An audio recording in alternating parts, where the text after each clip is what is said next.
Merci, Monseigneur Gilles. Donc, nous sommes ensemble pour cette session sur la paroisse missionnaire et on entre ce soir vraiment au cœur du sujet. Parmi les présentations les plus importantes ce soir, aussi la prochaine. Et je vous invite donc à être bien attentifs. On a vu pour commencer la question de la synodalité et de la paroisse. Comment, au fond, pour être missionnaire, une paroisse doit être synodale. C'est-à-dire que tout le monde est impliqué, tout le monde est écouté, on prend des décisions ensemble. C'est très important pour que chacun puisse exercer aussi son leadership, que ce soit le prêtre ou les laïcs, et pas seulement prêtres et laïcs qui mènent les autres, mais que tout le monde, toute la paroisse est impliquée dans la mission.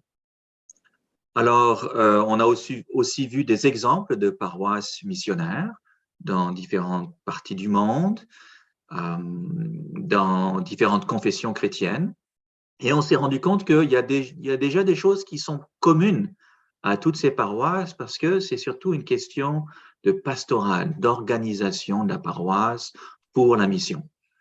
Et la troisième session, ça a été de définir qu'est-ce que la mission essentielle de la paroisse, de l'Église et de la paroisse.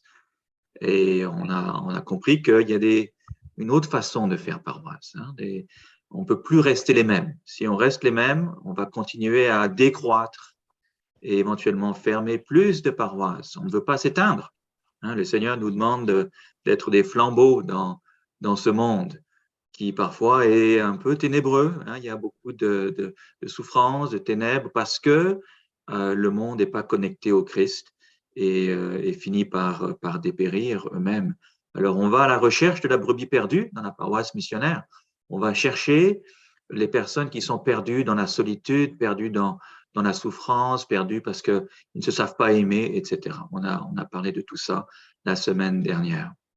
Donc, aujourd'hui, on va voir les caractéristiques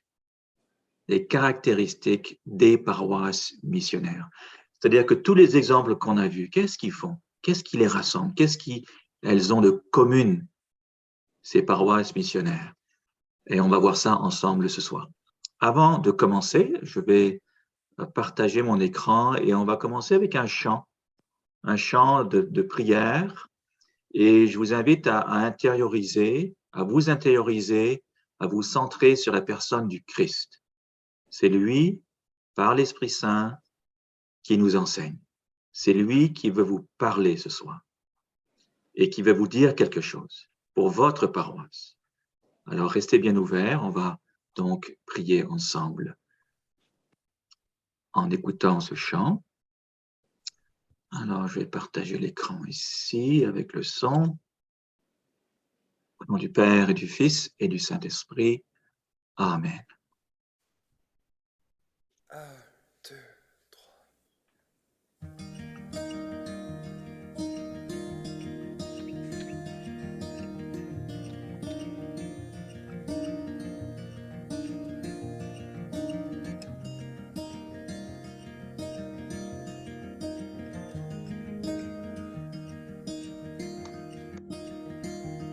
Si la lune me glace et le soleil menace, créateur des étoiles, mon secours est en toi.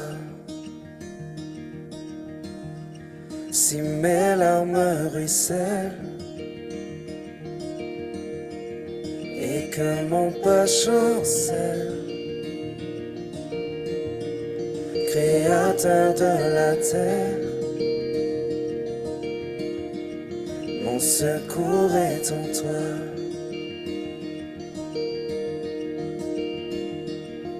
Je lève les yeux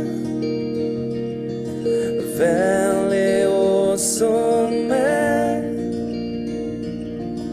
Toi seul est mon Dieu. Je proclamerai, toi seul est ma force. Toi seul me restaure, mon secours est dans toi.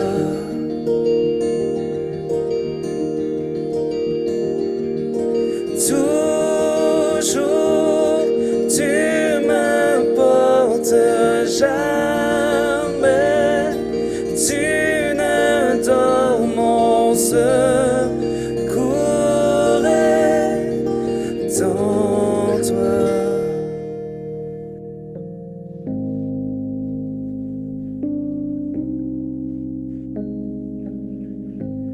Si la peur m'envahit et mon âme chavire, Créateur de la vie,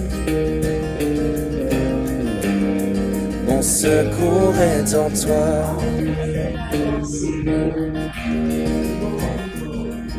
Je lève les yeux vers le sommet. Toi seul est mon Dieu. Je proclamerai, toi seul est ma force, toi seul me restaure, mon secours est en toi.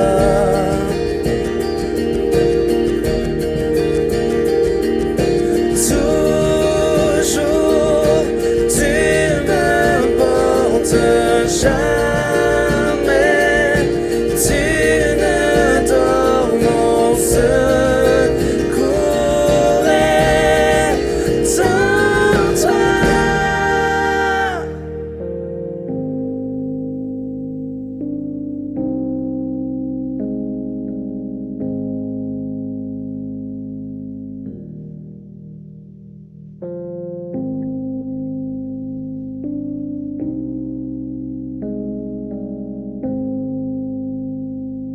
Ta victoire, mon espoir, ton chemin, mon destin, ton salut, mon refuge, tout est en toi. Ta victoire, mon espoir, ton chemin, mon destin, ton salut, mon refuge, tout est en toi.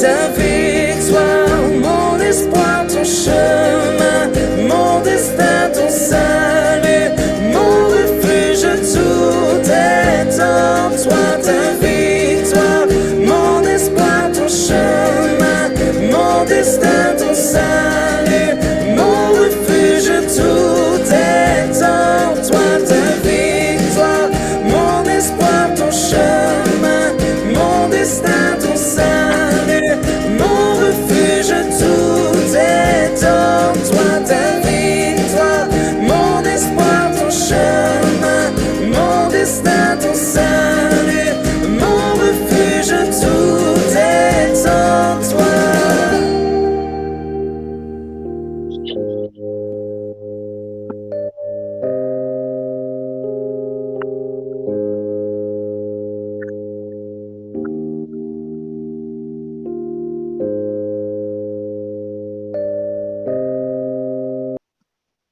Bien, alors après ce petit temps de se reconnecter avec le Seigneur, avec son esprit, avant de parler des facteurs de croissance, eh bien, il est important aussi de connaître les facteurs de décroissance des églises, des paroisses.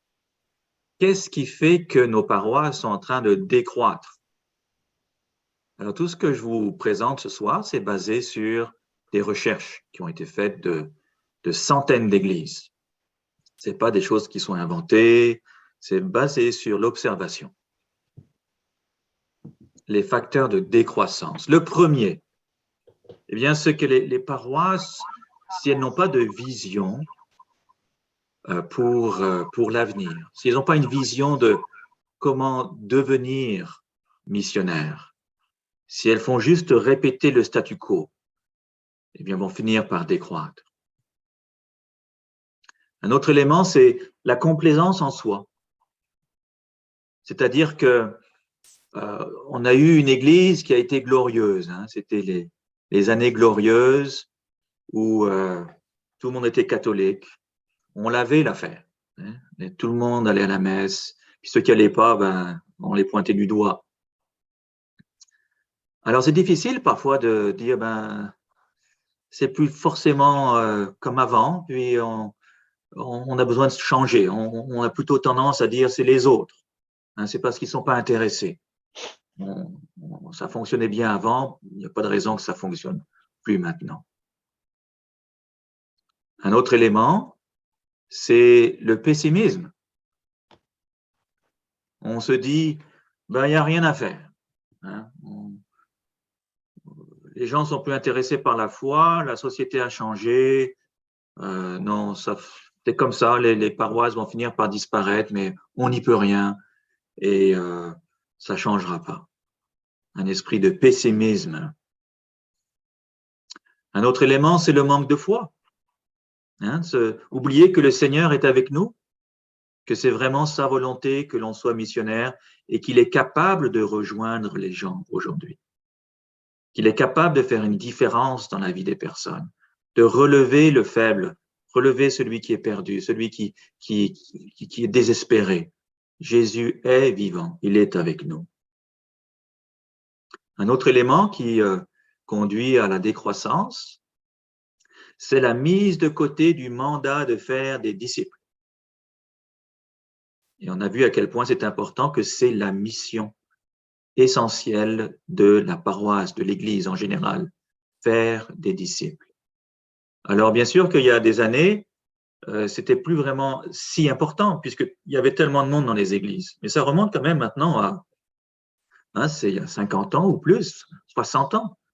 Aujourd'hui, bien des gens autour de nous ne connaissent pas le Christ ou le connaissent pas suffisamment, ne connaissent pas bien et ne le suivent pas. Alors, on continue avec les facteurs de décroissance. Peut-être que déjà, vous reconnaissez un petit peu votre paroisse ou l'état d'esprit dans nos assemblées parfois. Isolement de la communauté chrétienne. Ce qui se passe avec le temps, c'est que le monde autour de nous change et on n'est plus vraiment en contact avec les gens qui nous entourent.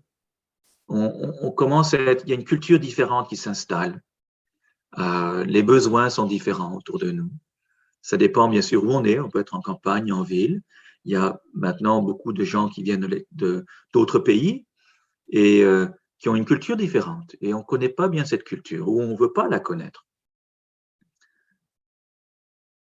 Indifférence vis-à-vis des personnes du quartier ou de la paroisse. Dans le sens où on ne connaît que les personnes qui sont catholiques.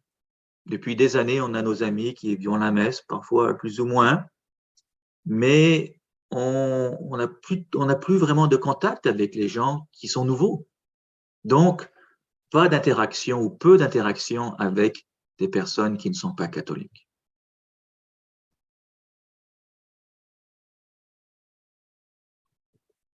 Il y a aussi le fait que dans les paroisses, parfois, la priorité, c'est pas la mission. C'est pas de faire des disciples. Il y a par exemple des paroisses qui m'ont dit, ben, ce qu'il faut, c'est qu'on soit fraternel. Et ça va suffire, on va être chaleureux, puis on va attirer du monde. D'autres, ils vont dire, ben, si on a une belle liturgie, les gens vont être attirés, ça suffit. Peut-être, il y en a qui vont dire, même des jeunes, ils vont dire, on s'est égaré au niveau de la liturgie depuis le concile, pour venir en arrière, puis tout va être réglé. Mais la priorité n'est pas mise sur la mission de faire des disciples. Mais ça prend du leadership. Hein. Les changements changer pour devenir une paroisse missionnaire, ça prend du leadership. Donc, absence de leadership. Conflit, division.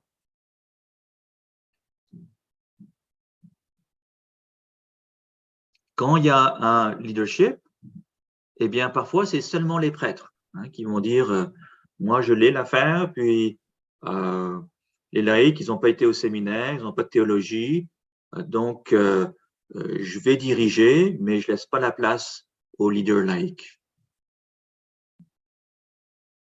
Et ça amène un contrôle excessif. Donc, il n'y a pas de délégation. Mais là, ce contrôle excessif, parfois, ça vient même des laïcs. Peut-être que vous connaissez dans vos paroisses, pas à Amos, mais dans d'autres diocèses, où un laïc a un certain pouvoir. Parfois, on dit que lui, c'est lui qui dirige la paroisse, c'est même pas le prêtre, et il contrôle la communauté, contrôle excessif. Parfois, les laïcs sont impliqués, mais c'est plutôt la catéchèse ou un travail de bureau. Ça peut être la chorale, un petit peu d'accueil, mais pas dans des activités d'évangélisation. Un autre élément, puis vous voyez, il y en a beaucoup, mais je pense qu'on se reconnaît dans plusieurs. Les pasteurs sont changés trop souvent ou trop rapidement. Parfois, des bonnes choses arrivent dans une paroisse, et puis pour des raisons qui sont importantes parfois, mais hélas, le pasteur est changé. Et alors, s'il avait un petit peu de vision, un petit peu d'enthousiasme pour la mission, hop, tout tombe. Puis là, les laïcs doivent s'habituer à un autre prêtre, et puis ça va reprendre plusieurs mois, plusieurs années avant que quelque chose redémarre. Et puis éventuellement, il va être changé à nouveau. Puis c'est assez décourageant, il n'y a pas une vision qui peut être implantée et développée parce qu'il n'y a pas assez de temps pour ça. D'autres paroisses ne connaissent pas des programmes, des méthodes d'évangélisation. On a des bons programmes de catéchèse pour les enfants, on a une belle chorale, mais il n'y a pas de programme d'évangélisation. Alors, forcément, ça n'amène pas beaucoup de personnes nouvelles. Préoccupation excessive vis-à-vis de l'aspect matériel de l'Église.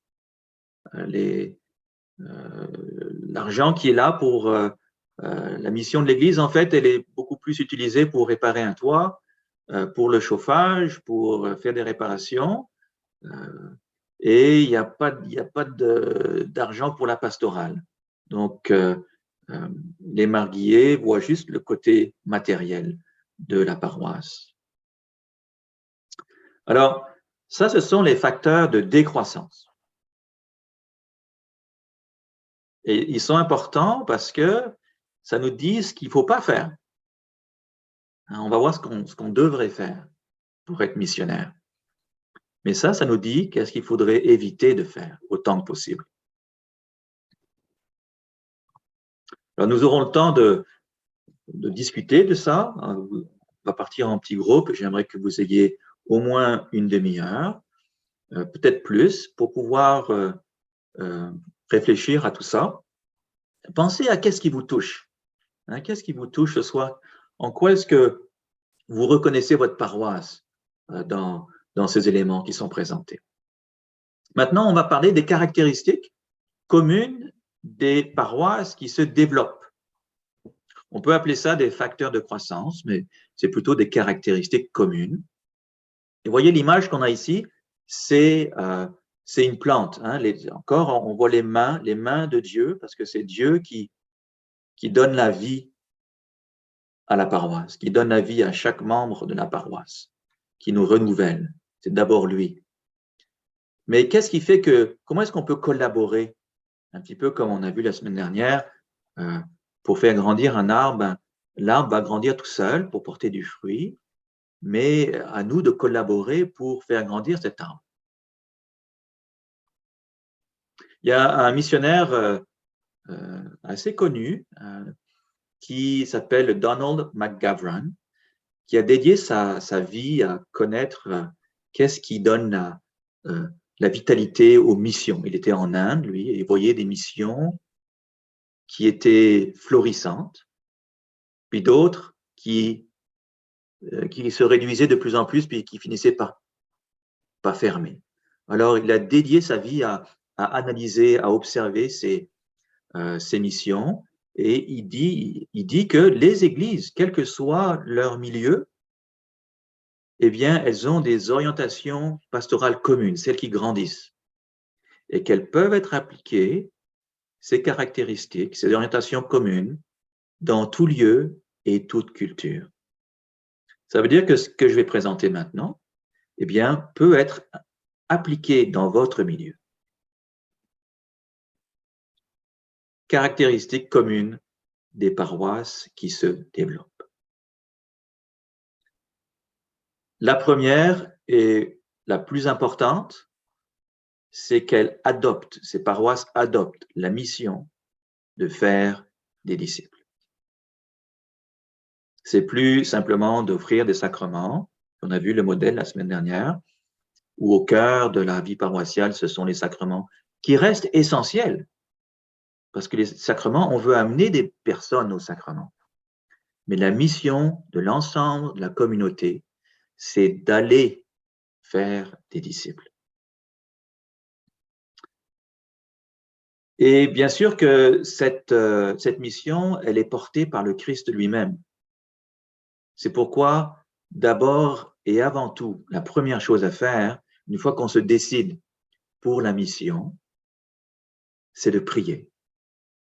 C'est de grandir soi-même en intimité avec le Christ. D'ailleurs, on chemine vers la Pentecôte, puis on l'a bien vu, on le voit. Chaque année, c'est toujours le même modèle qui revient. Jésus a instruit ses disciples, il monte au ciel et il leur a dit « Attendez, attendez », parce qu'il voulait leur donner l'Esprit Saint pour la mission. Alors nous aussi, l'Esprit Saint a été répandu, mais nous devons nous imbiber de l'Esprit Saint par la prière. Il y a différentes sortes de façons de prier, mais d'être intime avec le Christ, qui seul peut donner fécondité à ce qu'on fait et surtout communiquer la foi, parce que la foi, eh bien, c'est un don de Dieu. Alors, on prie pour ceux qu'on veut rejoindre. Renouvellement identitaire missionnaire. Alors, vous voyez, le premier, c'est que la paroisse se donne comme mission de faire des disciples, mais chaque paroissien est missionnaire. Notre identité est missionnaire. Parce que l'Église, c'est Paul VI qui disait ça, eh bien, par nature, elle est missionnaire. Et l'Église, c'est nous. Donc, chacune d'entre nous, eh bien, nous sommes des missionnaires pour le Christ. Nous avons cette dignité d'être au service du Christ et de sa mission. Et cette culture missionnaire doit être répandue dans toutes les personnes de la paroisse. Un autre élément qui caractérise les églises qui se développent, c'est qu'elles sont ouvertes à ce que font d'autres églises missionnaires. Peut-être se dire, ben oui, on l'avait l'affaire il y a quelques années, mais on l'a plus. Alors, il est important de voir qu'est-ce que d'autres églises font pour être missionnaires. Qu'elles soient catholiques, qu'elles soient protestantes, il y a toujours des bonnes choses qu'on peut aller chercher pour améliorer ce qu'on fait, pour nous-mêmes être plus capables de faire des disciples. Alors, quand je dis ouverture, ça va jusqu'à visiter ces paroisses. Que le prêtre se décide, OK, je vais prendre quelques responsables de ma paroisse, mon conseil de pastoral, même des marguilliers, et on va faire un pèlerinage. On va aller ensemble dans une ou deux églises, quelle que soit leur confession chrétienne, et découvrir qu'est-ce qu'elles font. Discuter avec les pasteurs, voir qu'est-ce qui peut être changé dans notre propre paroisse.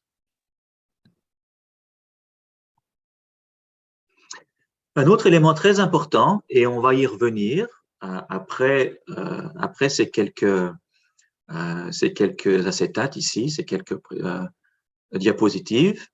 Si on a le temps ce soir, on va commencer, peut-être que non, mais on va parler assez longuement du processus pour évangéliser. C'est-à-dire, qu'est-ce que va faire la paroisse concrètement pour sortir, être une église en sortie, rejoindre les gens où ils sont, leur présenter la bonne nouvelle et puis les inviter à la paroisse, les accueillir et les amener à s'intégrer dans la paroisse et dans la mission. Et ça, c'est la vision missionnaire pour la paroisse. On va y revenir, c'est très important.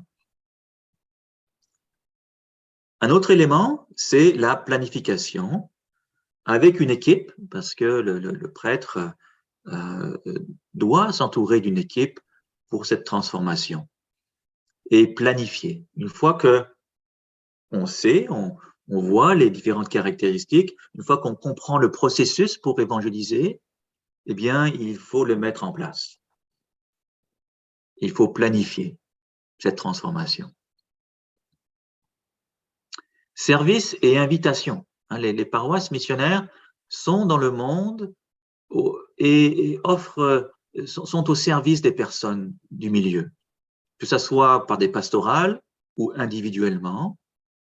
Nous sommes au service des autres avec amour. L'amour nous invite à être au service de ceux qui ont besoin autour de nous.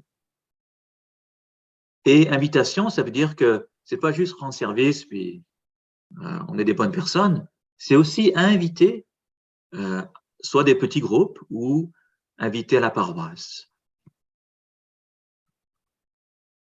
Les programmes d'évangélisation, connaître des programmes d'évangélisation.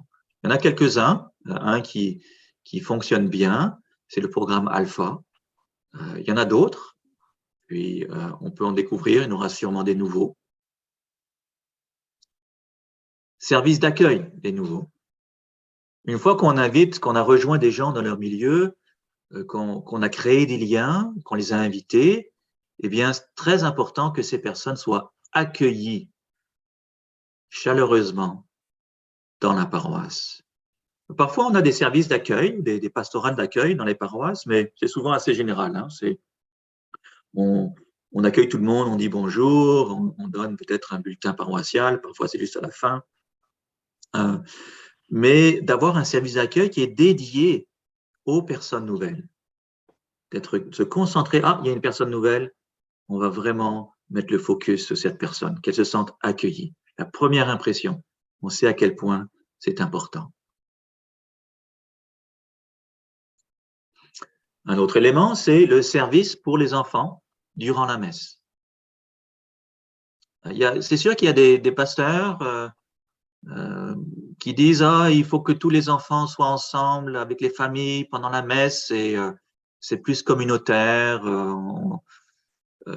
Mais il est démontré que si on prend les services si on rend service aux enfants, on les prend à part pendant la messe pour une petite liturgie pour les enfants, eh bien, ça permet aux parents de se concentrer sur la liturgie, pouvoir prier.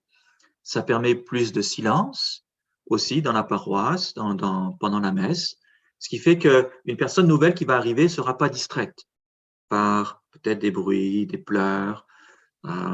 Et les paroisses missionnaires mettent beaucoup d'importance sur le service pour les enfants. D'ailleurs, les jeunes familles, quand on a la chance d'avoir une jeune famille, on veut les garder, sont tellement heureuses qu'on prenne soin des enfants pendant la messe. Et eux-mêmes peuvent se ressourcer dans la liturgie. L'effusion de l'Esprit Saint, beaucoup de paroisses, mais pas toutes, mais beaucoup, ont une dimension charismatique. On parlait de l'Esprit Saint et avec les services de guérison, des prières de louange, où souvent c'est peut-être plus joyeux. Donc, effusion de l'Esprit Saint. Musique et chant inspirants. La musique est très importante. Les chants sont importants. On connaît bien saint Augustin qui disait que chanter, c'est prier 2 fois. Mais là encore, c'est important que la musique soit belle. Il faut que la musique soit pas trop forte, inspirante. Tout ce qui est chant et musique, quel que soit le style, que ce soit plus moderne ou plus ancien, c'est pas si important que ça. Ce qui est important, c'est que ça nous mette en relation avec le Christ, que ça nous aide à prier. C'est toute la question de la liturgie. Une belle liturgie nous aide à prier. Alors, il y a le chant qu'on a vu au début de cette session, c'est une prière. Et on rentre dans dans ce chant, on rentre dans cette prière et on rentre dans le divin. C'est ça le but de la musique et des chants. Les homélies, très importantes aussi, des homélies qui sont reliées à la vie des personnes, qui répondent aux besoins des personnes présentes. Pas des homélies trop savantes, avec des mots compliqués que personne ne comprend, mais des homélies qui sont simples et qui sont inspirées, elles aussi, les homélies, et des homélies qui annoncent la bonne nouvelle à des personnes qui ne la connaissent pas forcément. Si on invite des personnes nouvelles, ça fait des années qu'elles n'ont pas été à l'église ou qu'elles n'ont jamais été à l'église, elles ont besoin d'entendre ces personnes le kérigme, le message essentiel de l'amour de Dieu et de comment répondre, comment accueillir cet amour dans leur vie. Vous voyez, il y a beaucoup de caractéristiques. Il y en a encore un groupe ici, les petits groupes d'évangélisation. On en a déjà parlé. Il y a beaucoup de petits groupes qui existent dans nos paroisses, mais ces petits groupes sont souvent centrés sur les personnes présentes.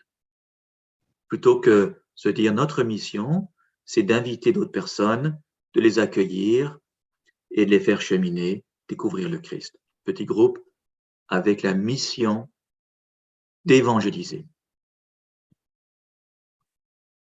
Discernement des dons des fidèles, puisque on invite tout le monde à s'impliquer dans la mission, eh bien, il y a plein de dons que Dieu donne à l'ensemble des paroissiens. Et c'est à la paroisse de découvrir les dons qui sont présents, les trésors des dons des laïcs, et de voir comment chaque laïc peut être impliqué, chacun à sa manière, dans le processus. Et on verra ce processus. Il y a différentes pastorales dans lesquelles les fidèles, les paroissiens peuvent être impliqués. Mais il faut discerner ces dons. Ça peut être une session ou deux où on rencontre les personnes. Il y a des paroisses qui ont des questionnaires pour discerner les dons des fidèles. Bien sûr, implication des fidèles. Si on discerne les dons, ben après, on va les impliquer dans ces pastorales missionnaires. Témoignage auprès des proches et des autres personnes réceptives. Témoignage, ça veut dire que éventuellement, on engage une conversation avec des personnes qui sont éloignées de l'Église ou qui n'ont jamais connu l'Église. On engage une conversation à propos de la foi. Est-ce que vous allez à l'Église? Est-ce que tu vas à l'Église? Est-ce que tu as déjà lu la Bible? Il y a des gens qui vont être ouverts, d'autres non. Mais les études montrent qu'il y a des gens qui sont réceptifs à un moment donné de leur vie. Et par exemple, ça peut être des gens qui vivent des grandes difficultés dans leur vie et qui ont un besoin d'amour, un besoin d'être accompagné, d'être soutenu. Et par exemple, ça peut être une personne qui vit un divorce, une personne qui perd son emploi, qui est au chômage, des personnes qui ont des problèmes financiers, problèmes conjugaux, familiaux, les personnes seules, les personnes qui vivent la culpabilité, le deuil, le ressentiment. Vous voyez, tous ces vécus qui amènent la souffrance, eh bien, Jésus est proche de ces gens-là et se veut proche. Et nous pouvons apporter l'amour de Dieu et un soutien à ces personnes. Si on est là pour eux, eh bien, on montre que Dieu les aime, que Dieu est proche aussi d'elles. Alors, c'est important parfois, on ne peut pas témoigner à tout le monde, mais si on connaît des gens qui vivent des difficultés, eh bien, on peut mettre une priorité, en quelque sorte, à aller soutenir, montrer l'amour de Dieu à ces personnes.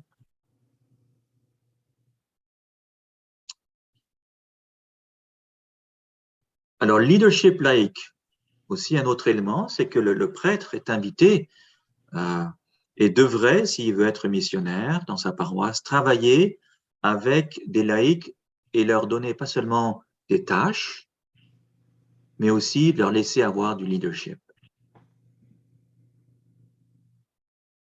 principe d'homogénéité sociale, je pense qu'on en a parlé un petit peu, dans le sens où, particulièrement dans les petits groupes, eh bien, ça fonctionne beaucoup mieux si les groupes sont rassemblés par personnes qui vivent des mêmes choses. Alors, ça peut être, disons que vous avez des groupes dans vos paroisses de personnes qui appartiennent à une certaine culture. Eh bien, elles peuvent se rassembler par culture. Personnes qui peuvent se rassembler par, disons, les 60 ans et plus. Ça peut être aussi par profession. Parce que les gens se comprennent, ils connaissent leurs besoins, ils peuvent partager plus facilement, se soutenir plus facilement, prier les uns pour les autres aussi plus facilement. Alors ça, c'est peut-être nouveau pour vous, mais ça revient très souvent. La question de l'excellence, de la qualité dans ce qui est fait dans l'Église. Qualité des chants, qualité des homélies, qualité de l'accueil, qualité de nos relations humaines. Hein, si on a des relations de qualité avec les gens, c'est profond. Et il y a de l'amour, il y a du pardon, il y a de la patience, la qualité du Christ. Donc l'excellence, c'est pas du bric-à-brac. Parfois on voit des choses, on se dit, est-ce que les gens prennent ça au sérieux, la vie de l'Église? Alors je parlais avec un pasteur, en fait c'est au sud de Montréal, à Longueuil, il y a une église qui a grandi considérablement, qui s'appelle Nouvelle Vie. J'ai été le rencontrer, le pasteur, puis je lui dis, c'est quoi ton secret, entre guillemets? Qu'est-ce qui a fait que ton église s'est développée en si peu de temps d'une façon considérable? Alors, il y avait certains éléments qu'on voit ici. Et quand il parlait de l'excellence, il me disait, le Christ lui-même, c'est l'excellence de Dieu, dans le sens où Dieu, lui-même, le Père, nous a offert ce qu'il avait de meilleur, le Christ lui-même, son Fils. Alors, nous, en retour, est-ce qu'on peut offrir à ceux qui ne connaissent pas Dieu avec excellence le Christ, qui est l'excellence de Dieu? Enfin, équilibrer les fonctions de l'Église. Parce qu'on a la mission centrale qui est de faire des disciples. Ça, c'est le cœur de notre mission. C'est ce qui devrait nous aider à discerner ce qu'on fait et ce qu'on ne fait pas dans la paroisse, ce qu'on devrait commencer à faire et peut-être des choses qu'on devrait arrêter de faire afin de pouvoir se concentrer sur l'essentiel. Mais il n'y a pas juste aller chercher du monde. On n'est pas une entreprise de recrutement dans la paroisse. Les fonctions de l'Église, bien sûr qu'il y a la question de la fraternité, justice sociale qui doit toujours rester, de façon magistrale les sacrements qui sont la vie de l'Église. Alors, vous voyez, c'est pas juste aller chercher du monde, là. C'est amener des gens à connaître le Christ à travers les sacrements, à travers la vie de fraternité, à travers ce qu'on fait pour ceux qui sont dans le besoin, à travers donc toute la vie de l'Église. Alors, il faut développer aussi des pastorales à ce niveau-là.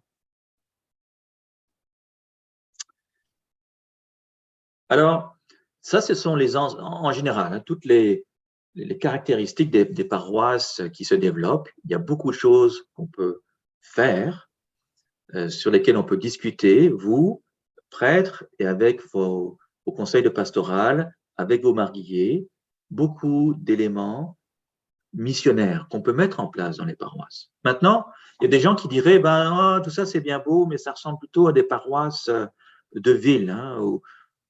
Mais, rappelez-vous, les exemples des paroisses qu'on a vues au début, la deuxième session, se sont développées, mais souvent à partir de rien, des petits groupes. Et il y a une étude qui a été faite des paroisses rurales.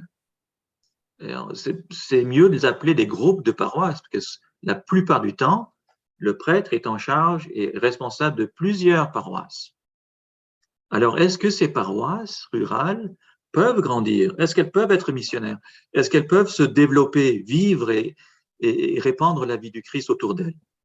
Eh bien, cette étude qui a été faite par l'Église d'Angleterre, donc ce sont les anglicans qui sont en Angleterre, qui nous ressemblent beaucoup sur bien des éléments, eh bien, disent que oui, la croissance des paroisses rurales est possible. Elle est possible quand certaines conditions sont réunies. Alors, si vous êtes dans des paroisses rurales, alors, prenez bien note de ceci. On va voir quelles sont ces conditions. La première, ça revient encore, focus, la centralité de la mission et de l'évangélisation. Mission de faire des disciples. Un autre élément, ça c'est intéressant, parce que ça revient souvent et ça peut être un casse-tête un peu pour les évêques. On a un évêque parmi nous. C'est que le clergé, les prêtres, parfois les diacres, sont débordés. Ils ont beaucoup de paroisses et surtout, ils sont très impliqués dans l'administration et l'entretien des bâtiments. Et ça leur prend un temps considérable.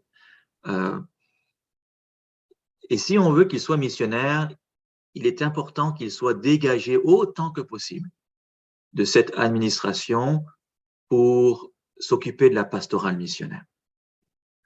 Alors ça, c'est un élément qui est essentiel. Un autre élément, c'est que le prêtre, et on l'a vu déjà, travaille avec un groupe de laïcs ce sont les laïcs qui vont organiser. Ce n'est pas le prêtre qui fait tout, il ne pourrait pas tout faire, c'est impossible. C'est pour ça qu'il est appelé à travailler avec un groupe de laïcs dans sa paroisse pour les activités, les événements qui ont lieu pour la mission. Et lui, il peut, par contre, offrir des formations. Mais on ne parle pas d'aller à l'université, là. Des petites formations. Donc, il devient un peu comme Jésus avec ses disciples, qui a passé du temps avec ses disciples, avec les 12. Et il a prêché aux foules, mais il avait ce petit groupe à qui il a confié la mission. Et être facilement accessible. Une culture de formation de disciples. Donc, on forme des disciples et des disciples missionnaires, même dans les paroisses rurales. Un clergé qui développe, ça devrait être 5, là, 4 et 5, un clergé qui développe des pastorales laïques et offre de la formation à leurs responsables. Vous voyez, l'implication des laïcs est essentielle. Et ça, c'est le 6e point, en fait, le dernier. C'est la question de la coopération et collaboration entre les paroisses.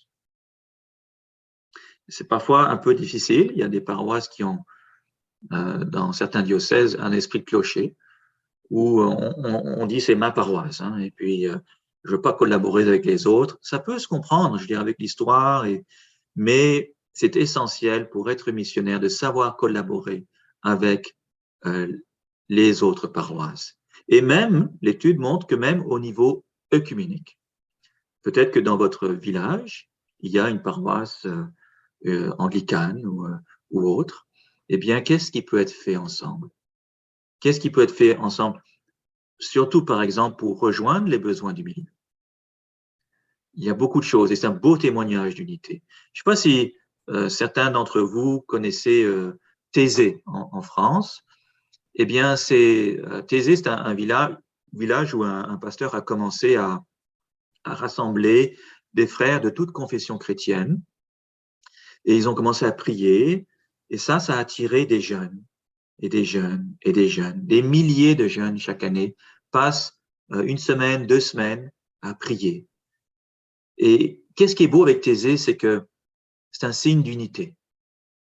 C'est un signe d'unité. Et vous savez, pour la mission, il faut qu'on soit des signes d'évangile. Il faut qu'on soit des signes d'évangile. C'est ça la lumière du Christ. Hein, signe de charité envers ceux qui ont besoin. Signe d'unité. Signe de cet élan missionnaire comme Jésus qui va à la recherche de la brebis perdue. Quand nous serons signes pour le monde, des signes authentiques, eh bien, on va rayonner l'amour du Christ. Alors, voilà, il y a beaucoup de choses, beaucoup d'éléments. Je pense que c'est important que vous preniez le temps ce soir. On va prendre un peu plus de temps. Je suis content qu'il soit seulement 8h moins 10, de manière à ce qu'on parte en groupe. Comme la question du processus paroissial pour faire des disciples est si importante, on va aborder ça la semaine prochaine, ce qui nous donne le temps de se concentrer sur tous ces facteurs de décroissance et les facteurs de croissance ou les caractéristiques communes des paroisses missionnaires. Alors, vous serez en petit groupe, normalement avec votre prêtre s'il est présent ou votre équipe paroissiale, et regardez tout ça à la lumière de votre paroisse. Essayez de dire, ben, qu'est-ce qu'on retrouve dans notre paroisse? Qu'est-ce qui manque dans notre paroisse? Qu'est-ce qui serait bien de faire au fond? Donc, on va partir en petit groupe. Pensez à une personne qui sera votre porte-parole quand on va revenir en groupe. Donc, prenez des notes de ce qui est dit. Bien sûr que quand on va revenir, on ne pourra pas passer 5 minutes pour chaque groupe. Alors, prenez des notes comme l'essentiel de ce que vous dites, le plus important, pour pouvoir le partager ensuite quand on va revenir.